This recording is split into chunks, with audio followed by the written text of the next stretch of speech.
Hi, and welcome to the latest episode of Open for Business, the show where we started off holding open a space so that business owners, coaches, consultants could come on, tell us what they were doing when we first locked down, and it has just expanded. And now we talk to coaches, business owners, entrepreneurs from all over the world, asking them about their life stories, what they're up to, what they're doing, how we can work with them. What's it like working with them is even more important. And today is no different. We have got a very special guest on today. We have Lynn Chivers on today, and she helps people, or she shows people how to stop smoking, taking drugs, to live a better life. She's got an ebook. She's got a brilliant 5-day challenge. So if you've ever, like myself, if you've ever felt a touch guilty about sometimes how much you have to drink, luckily, I've not done the drugs, so it's just a drink for me. Stephani's our lady, so without further ado, let's bring Stephanie on. Welcome, Stephanie. Hello. Hello. Lovely to see you. Oh, yes, addiction is a crazy, scary word, and actually, it's one of the reasons I just said there. That's what I've never taken drugs, because I always just assumed that even just a joint would be a gateway drug to something much worse. So, do you know what's interesting about that? Is alcohol is a gateway drug. Alcohol is the gateway, and alcohol is a drug. Really? Interesting, isn't it? It's all about education. Crazy. I know my mum drummed into me the drug one, but not the alcohol. Wait till I see her next. Lovely to have you on, Stephanie. So please do tell us. So how did your journey into understanding addiction and what you do start? Oh, do you want the short one or the long one? I don't know how long the long one goes on for, actually. I'll try and, because it might be a great choice. It's really started as a teenager. So I'm 51, and I'm that sort of generation from sort of festivals and free parties. So it was very much part of my peer group. And I was a bit of a tomboy, and I hung out with the lads. So although I was sort of the young girl in the group and they very much looked after me, they were all experimenting with lots of different drugs. So, I mean, alcohol was the norm, in terms of pretty much the first one you picked up. Most teenagers will have had a drink at some point, whether you've had a drink with your parents or family, or whether you, like me, stole it from the drinks cabinet. Sorry, Mum. Yeah, which I think a lot of young people did back then. I don't know if people have drinks cabinets so much anymore. That was quite an old-fashioned. No, isn't it? I've not seen one. I remember my father had a very impressive stash of homemade wine. I say he had, because I do recall me and my best friend Simon drinking a lot of it in the hiding in the garage. But back in the day, in the 70s, wasn't it? Making your own beer and wine. Exactly. So it started then. Really, they were experimenting with all sorts of drugs, and they were my friends, so I was around it.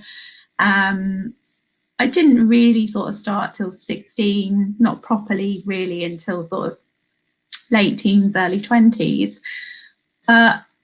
So cannabis, speed, alcohol, lots of different drugs were very much part of my social group, very much part of my world. And sometimes that was okay, and sometimes it wasn't okay. And then it sort of culminated with quite a big rock bottom when I was 35, which was great. The worst day of my life turned out to be the best day of my life, and vowed that I would sort my life out. And that started with not drinking or taking drugs, which clearly the best decision I ever made. But that sort of sparked an interest, really. I asked for help, got some help, but through that became really interested in human behaviour. So it wasn't ever, I didn't sort of sort myself out and think, oh yeah, I'm going to go and work in behaviour change. I didn't think that at all. It was very much sort of, I stopped, sorted myself out, got some support, became interested in human behaviour, and did lots and lots of different trainings. When normally people do training because they're like, oh, I want to get that job, or I want to do that. I was just doing it because I was like, oh, I'm really interested in that. I'm going to go and do that. And wasn't really thinking any further than that. I did quite a lot of training, and then was lucky enough to get a job working in a children's prison, which wasn't great. It was a great job, but obviously not great to work in a children's prison. There's nothing okay about that at all. But I set up a young person's drug and alcohol treatment service within a young person's prison, and I absolutely loved that job. It was really interesting. Nobody else went for that job. Nobody wanted to. I'm not overly surprised. Yeah, I know. To me, I was like, oh wow, it's like a fascinating job, you know, working with our sort of most damaged, most at risk children in the country, you know, 12 to 18. I was like, what an amazing. I was going to say, yeah. What's the lower and upper age limit? Is that 12 to 18 before they can? It was 12 to 18, yeah. So we did have some 12 years, yeah, mostly 12, some 13, 14, 15. 15 was the big sort of like, usually after 16, depending on what their sentence was, just sort of looking at transferring them to young offenders. Gotcha. Big boy prison, as we used to say to them. Well, that was a children's prison, so it's very small, although essentially it was a prison, you know, definitely locked doors, you know, security, all that type of stuff. It was quite soft in terms of the environment, you know, whereas if you go to big young offenders, that's, yeah, you're getting into sort of big boy prison type stuff. It's not that you can say a children's prison is nice, but yeah, I know. I'm just touching wood and being grateful that I've never actually stepped inside a prison, and long may that continue. It's like, it's quite daunting. Definitely not. Yeah, but just absolutely love that job, and literally just, you know, I would do some of them with temporary contracts because that's the nature of sort of working within charities and health services, which was fine by me. So I would run different projects, work on different projects because I wanted to. So there was never any end goal. It was, oh, that looks like good. This contract's running out. I'll have a go at that. So I did pretty much every job within sort of behaviour change. So children's prisons, children outreach worker, family worker, team leader, trainer, adult prisons, team leader, service manager, consultancy. So did literally every job, sort of alcohol services and drug. Yeah, real grounding. Yeah, absolutely loved every minute of it until I didn't, you know, and then it was like, oh, it's not working for me anymore. Not necessarily the work, it was, there's a lot of bureaucracy in running a treatment service, and it can become quite painful. And it reached a point for me where I was like, if I've got people dying on my waiting list, I can't sleep at night, and that's not okay for me. So that was the nail in the coffin, really, and decided to leave my service manager job. Just literally left. Everybody was like, have you won the lottery, Steph? Have you married a rich man? I was like, nope. Like, have you got a mortgage? I was like, yes. They're like, what are you going to do? I was like, I don't know. So yeah, literally left and didn't have a clue what I was going to do. So yeah, didn't read, no plan, just constantly sort of following my heart and doing things because I enjoyed it and trying different things. So yeah. But I got to admit, I wouldn't have, I don't think anyone would realise that, you know, you've got people on a waiting list that are dying because they just, you know, there isn't just, or it's just the process isn't quick enough to get them the help that they need when they need it. That's quite a realisation, I have to say. Yeah, and what's really interesting about that, so you'll have to stop me because I might go off on a rant. So years ago, when it was just alcohol services, so it was separate. You'd have alcohol treatment services and you would have drug treatment services. And drug treatment was always very well funded because it's crime money. So yeah, nobody likes, you know, heroin users stealing things. So, and they're in and out of prison, you know, it's a criminal thing when actually it's not, it should be health. So alcohol is health, hardly any money. So your alcohol team would be tiny, your drug teams would be massive with oodles of money, alcohol teams, ridiculous amounts of referrals, alcohol teams not working with that many people and working with them for a very long time. So alcohol services is very much a change model. Come in, get you alcohol free, spit you out again, you know, so it was very much sort of a come in behaviour change model. And it's great, actually. I'm making it sound awful, but it was really good. It worked. Yeah. So I did 4 years in alcohol treatment services, super efficient team. When I walked in, I said to my manager, what are my targets? And she said, just don't have a waiting list, Steph. And I was like, right, okay, because I'd come from drug treatment services. I was like, right. So it took me a few months to figure out what was going on. I was like, we don't need to have a waiting list, and sort of implemented new systems and got loads of stuff sorted, got the team on board. And we pretty much didn't have a waiting list while I was managing that service, which was amazing. Wow. So we would get people in, we would get them supported. And so people weren't dying on my waiting list because I didn't have them. Yeah, so working a very efficient service. And then in their wisdom, which I get this theory, in practice it wasn't as easy, commissioners and government decided to merge drug and alcohol treatment services. And on one side you were like, for alcohol service, you're like, great, we're going to get more workers, more money, it's going to be good. Didn't really work out like that. Sold the dream.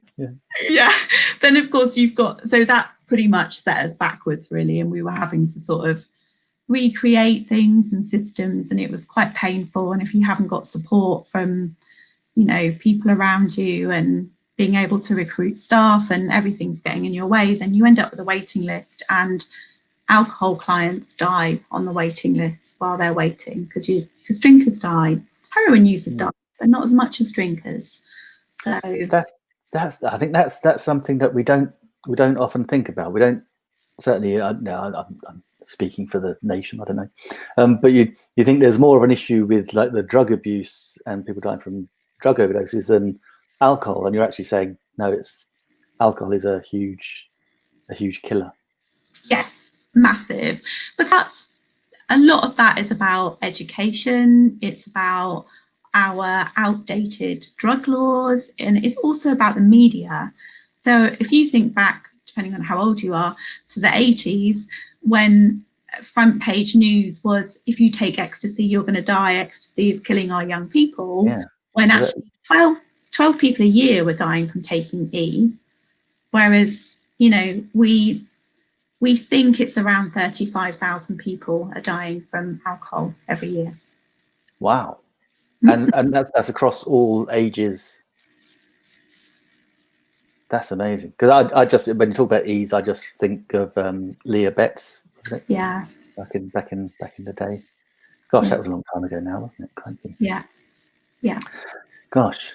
So you'd had your fill with government, and so where did you left? So where did you actually then decide to go on your own as a consultancy? It was so when I left, I literally had no idea what I was going to do. I was just like, I knew that wasn't working for me. I couldn't affect change. It wasn't okay. I tried everything. I tried everything I could. I'm not one to keep my mouth shut, as I'm sure you're aware.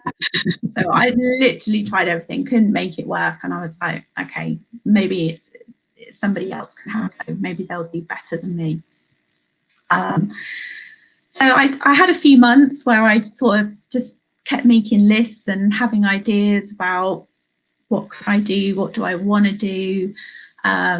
Thought about getting some random part-time jobs,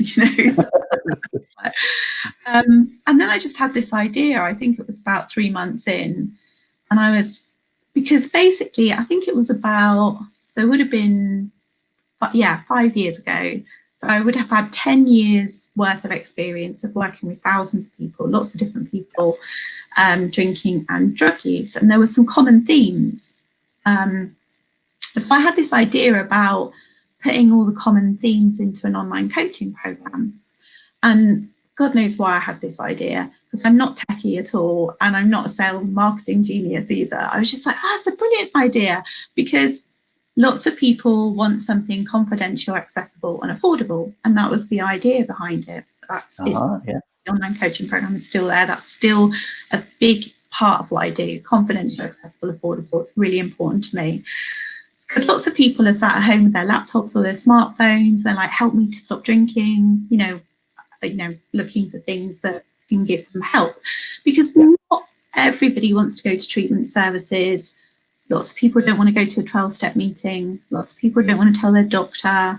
So it's then what do you do?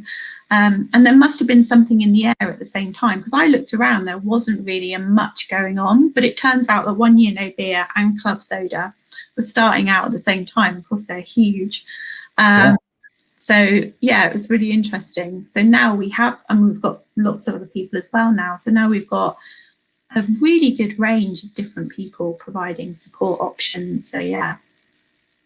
And so do you signpost some of your clients to those support options as part of what you do, or no? So no. Actually, I'll ask stupid questions. Don't worry about me. Yeah, it's not strictly true. So I do a free consultation. If people contact me and they want to have a conversation, I always do a free consultation, see what's going on for them, and then I will signpost. So yeah, it depends. So signpost options might be to work with me on one of my programs, or it might be that 12-step group is better, or a smart group, or they need to go to treatment services, or they do actually need to talk to their doctor or mental health services. So yeah, it isn't always just me. Cool, because that's interesting. Someone, I'm sure I saw something online about a 12-step group. I didn't actually make that connection between alcohol and drug addiction to 12 steps. Don't know why. So yeah, I need to be a little bit more aware.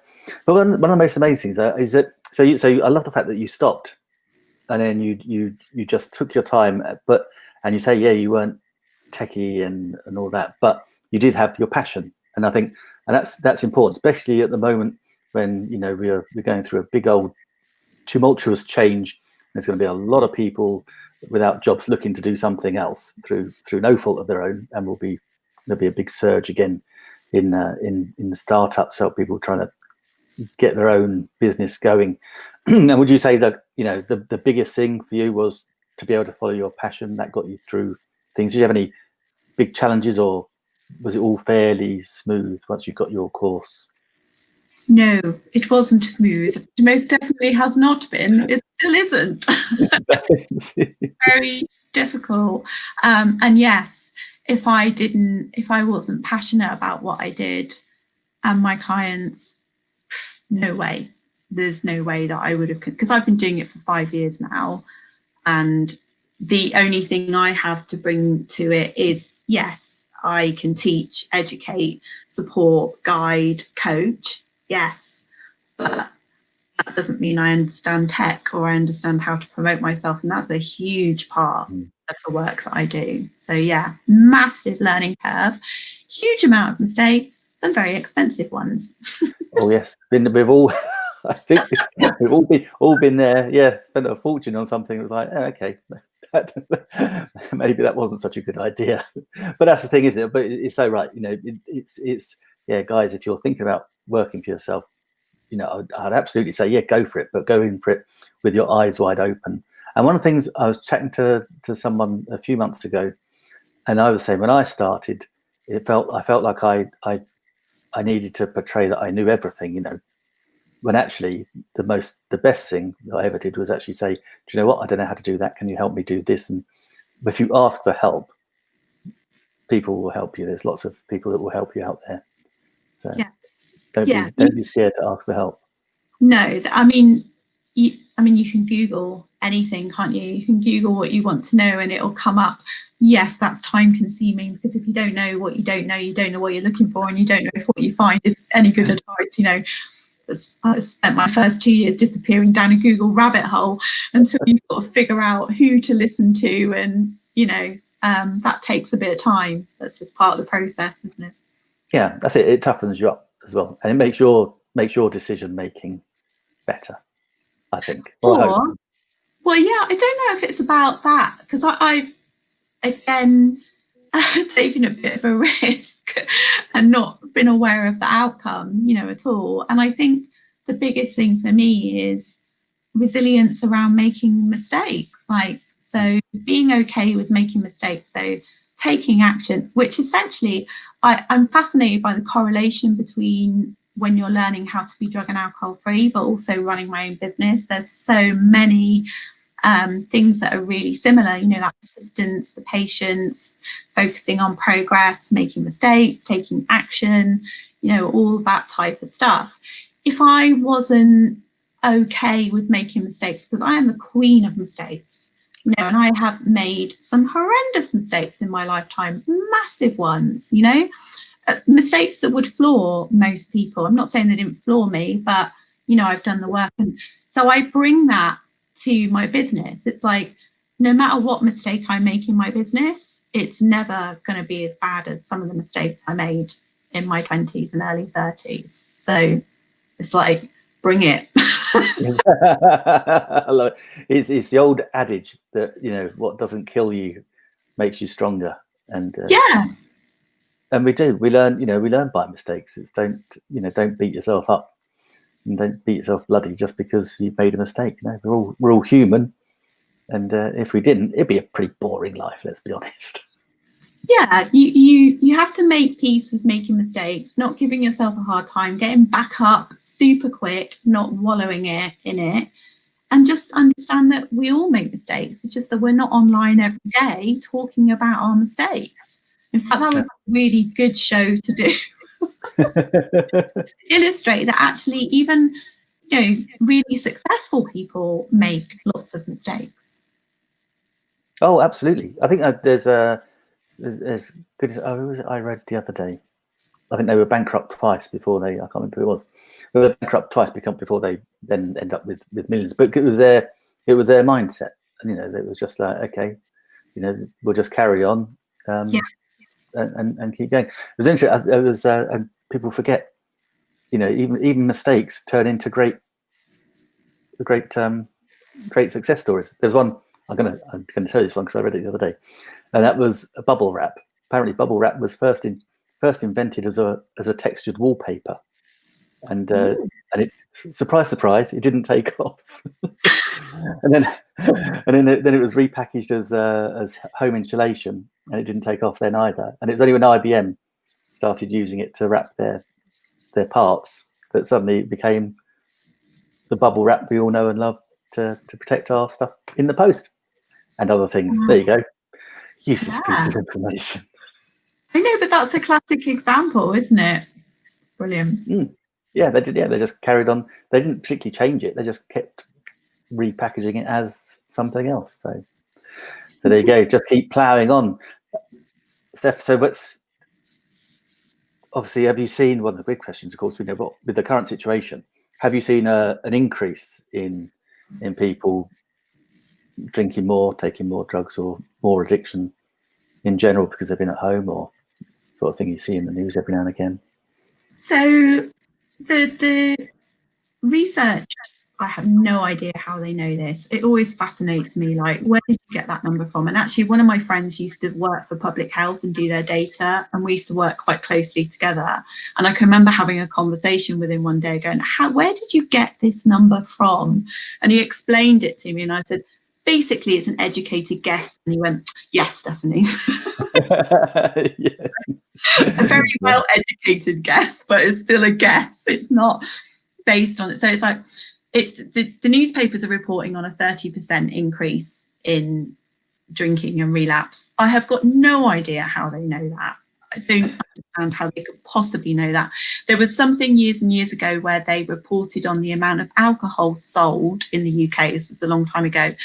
I can't remember the figure, but that was the closest we got to how much is, but that doesn't even prove what's being drunk. So just because it's been sold, it doesn't mean we're drinking it. You know, like, people could have like wine cellars or garages full of booze, and totally, they absolutely could.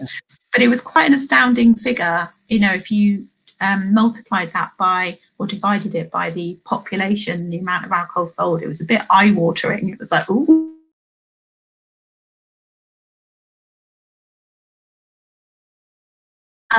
What's really interesting about lockdown is, for some people, it's been a godsend. So what's really interesting about drinking or using of any type is there is a situational environmental factor to our using. So people to have that change of working from home, losing your job, kids at home, whatever the change was, may have created a situation where it made it easy for them to stop. So we're seeing that side of it. But then also we're seeing the flip side of it, where people didn't have a problem, but then those changes have meant that they are drinking more or using more.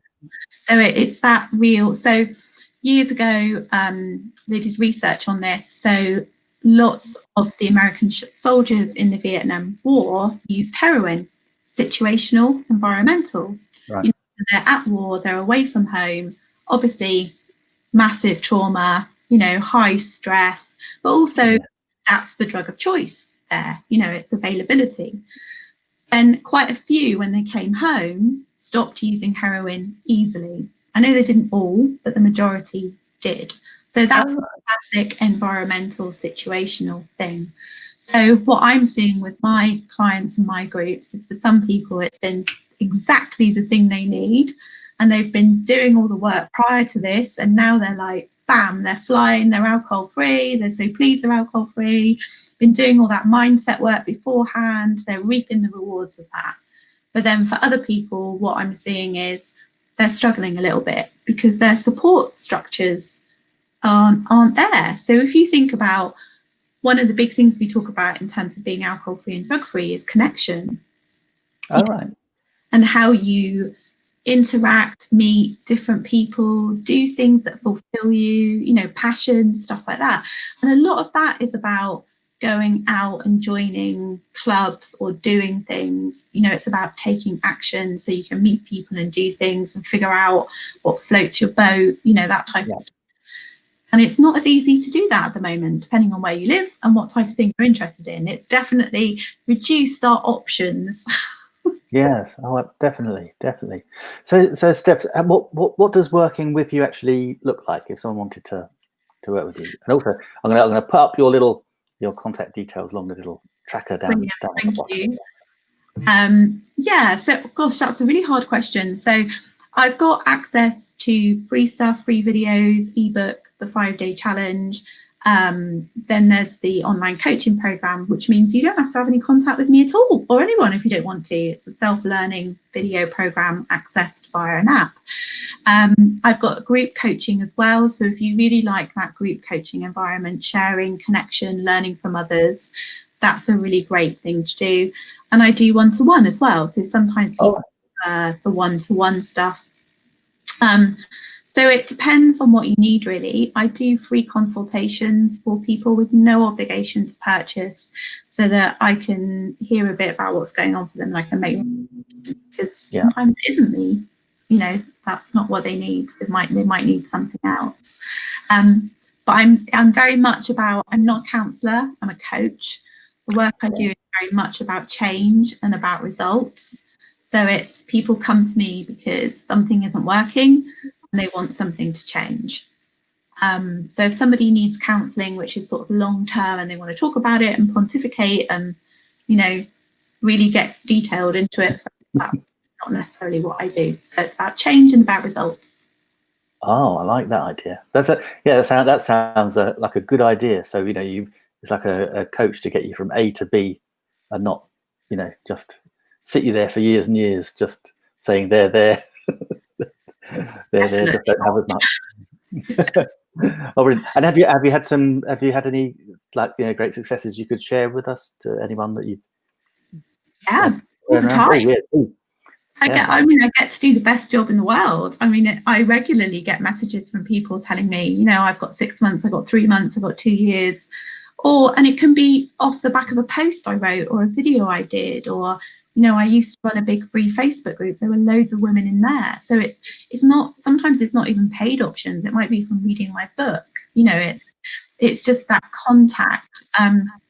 So loads and loads of people all the time, just feeling so much better. When people stop drinking, whether alcohol's been a problem for them or not, they tend to experience some benefits of it, which are great. So I get these lovely messages of like, oh, I've lost weight, or I'm sleeping better, or my mental health so much better, or my relationship so much better, or I feel like a better parent.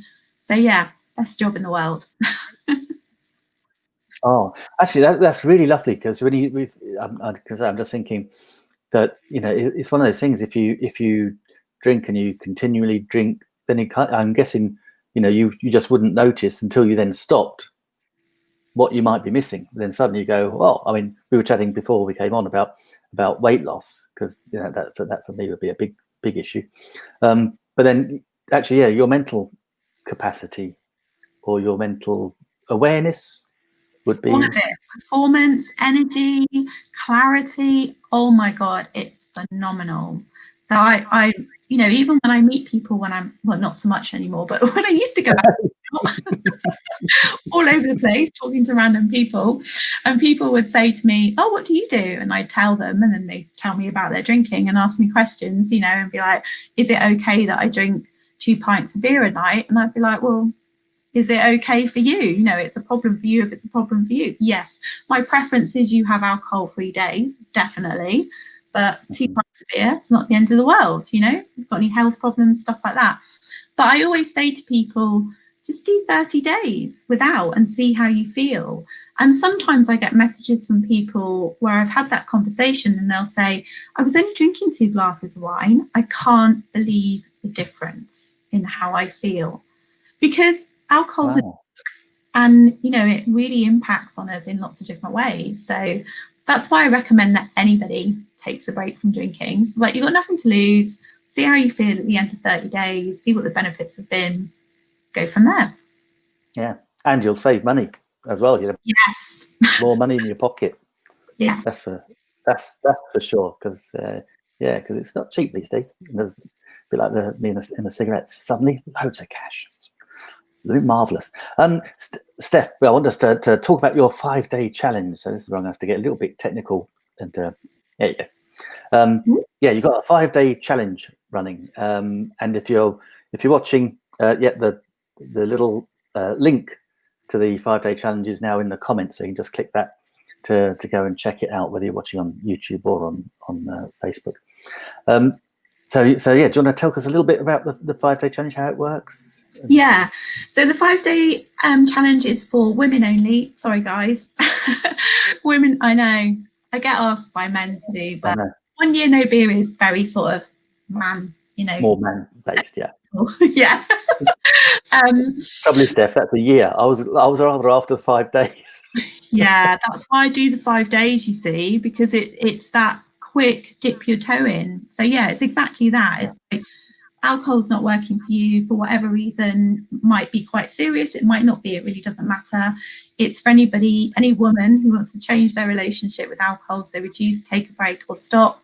It's in a Facebook group. So yeah, you do need to have a Facebook profile, but you get emails with the links and via Messenger if you want as well. But it's really quick, so like 5 days of very quick sort of tasks in the morning, so it doesn't matter how busy you are.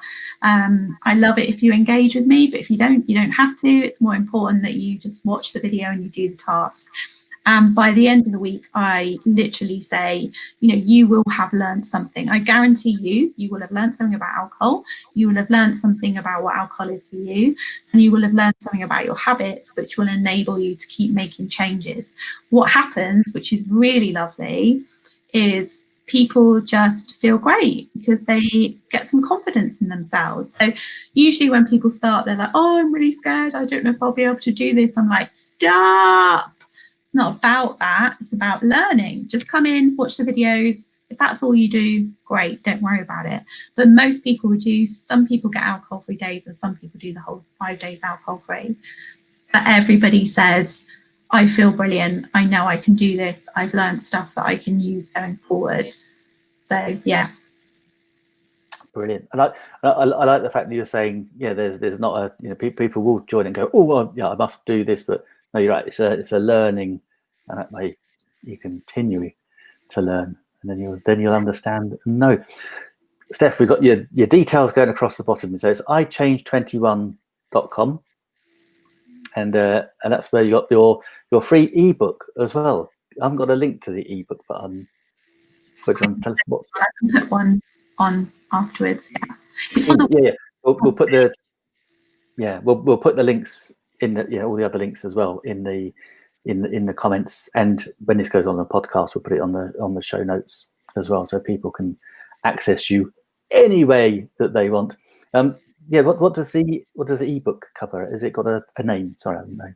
Yeah, so it's called There Is No Magic Button, which is my thing, really. It's, because you see all these things, don't you, of like, sign up for this and you will lose this much weight and you will feel like this and you will like la la la. It's like, this is the answer, and it's like, maybe, but maybe not. Maybe you might have to do some work, take some serious action, do a lot of learning. Nobody knows, so it's that there is no magic button. And the other thing is people ask, they want a magic pill to make it better. So what supplements can I take to help me detox? What can I take? What can I take for that? And I'm like, no, you just need to reduce or get some alcohol-free days, and then we'll see what's going on. Sorry, there is no magic button. So it's a self-help book, essentially, with all sort of very practical tips, everything you need if you're considering reducing, taking a break or stopping drinking. Covers loads of stuff like socializing and dealing with your past and guilt and shame, and interspersed with little stories of how people have tackled those things. It's on Amazon as well in paperback, but it's a free on the website on the front page. Fantastic. That can't be bad. Actually, it's a good thing you just mentioned there about the tablets, or you just going with alcohol-free days.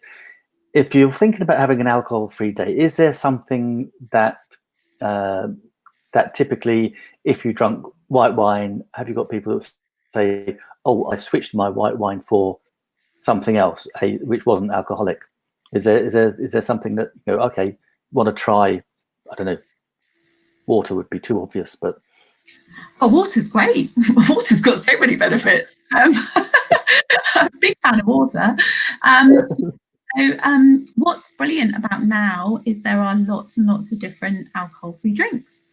So when I started out, there wasn't any of that. So I was a real lime and soda girl, and that stuck with me. It doesn't bother me at all. But now there's lots of different alcohol-free lagers and beers. There are some alcohol-free wines. Even just drinking a lower percentage is going to help. There are some lower percentage wines. People tend to say that the alcohol-free wines aren't so great. So if you're a wine drinker and you're used to drinking, nice wine, an alcohol-free wine isn't really going to cut it. So that's why the alcohol-free lagers are quite good, because it's a completely different taste. Personally, I love kombucha or sparkling water with flavourings in it. So, but there's just so many options now. And some people say it's as simple as that, that's still that ritual, the nice glass, the ice, talking to your partner, end of day, that type of stuff. So yeah, absolutely. Yeah, I see it. And actually, and funny enough, and Debbie and I did this the other day, only because we didn't have any. And I said, my favourite drink is a little Bacardi and Coke, just to end the day. And we didn't have any. And Debbie said, "Well, we got some Coke." So I just had Coke, ice, and lemon. And you know what? It was fine. Yeah, probably very similar, actually. Yeah, it felt the same. Brilliant. Steph, have you got? Our time has flown by. Where do you see the two things for finishing off with? What's the future for Steph, do you think? And are there any tips you just want to give people to, if they're thinking about just cutting back or stopping entirely? Cool. What's the future? That's a really good question. I don't know. So I just enjoy doing what I'm doing. Obviously, with what's happened with lockdown and everything, I'm not speaking or running events at the moment. So everything I do is online, which I'm actually quite enjoying. So I'm really looking at expanding that and looking at different ways that I can run group programs to help people change their mindset, really. So just more of the same. and just thinking of different ways that I can engage with people and help them to make changes. So yeah, I'm quite happy doing what I'm doing. So that's all good for now. In terms of anybody who wants to make changes, I would say do the 5-day alcohol-free challenge, or get the ebook, or get the paper book, definitely, because and find somebody or someone who you can listen to that's going to help you. So the key bit about the first bit in terms of making changes is about educating yourself. I always say to people, start there. So educate yourself about alcohol, know what it is for you, and make an informed choice. So quite often people will start with that, and then they will make changes just from learning about what alcohol is. Now, my favourite book for facts is Professor David Nutt's book, Drink. Literally anything by Professor David Nutt is good. It's good quality. He knows his stuff. It's pretty heavy on the facts, and it's quite medical, whereas mine's the other end of the spectrum. Tells you exactly what you need to know, but it's a lot softer. But if you're really into facts and you want to educate yourself, that's definitely a good place to start. That was Dr. David Nutt. Professor David Nutt. Professor, sorry, I did you a disservice, Professor David Nutt. And again, well, after we've finished, we'll pop a link in to one of his books, so we point you in the right direction. Stephanie, what can I say? It's been an absolute pleasure to chat to you today. Really appreciate your time. Have you any last little things you want to mention that maybe we haven't covered? Oh gosh, I don't know. It's been a pleasure. Thank you very much for having me on.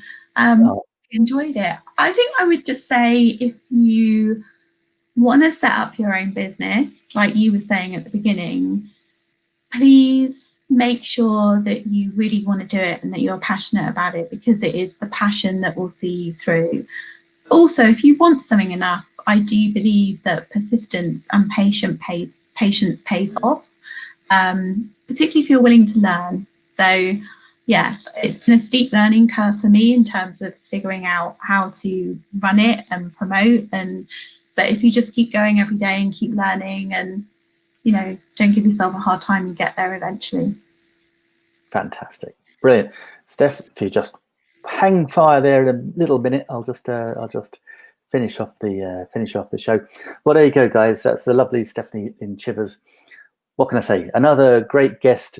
If you're watching, obviously on a replay, please do. If you've got any questions, pop them in the comments, and we'll pass them on to Steph as well. So that would be great. As she said, you've got the 5-day challenge, you got the ebook, you have the resource. If you want to dig deep into it for Professor David Nutt, that sounds interesting. But of course, we have all Steph's contact details running here, and you can get in touch with Steph in any which way you feel suitable. Thank you so much for watching. It's been a real pleasure to host the show today, and we will see you on the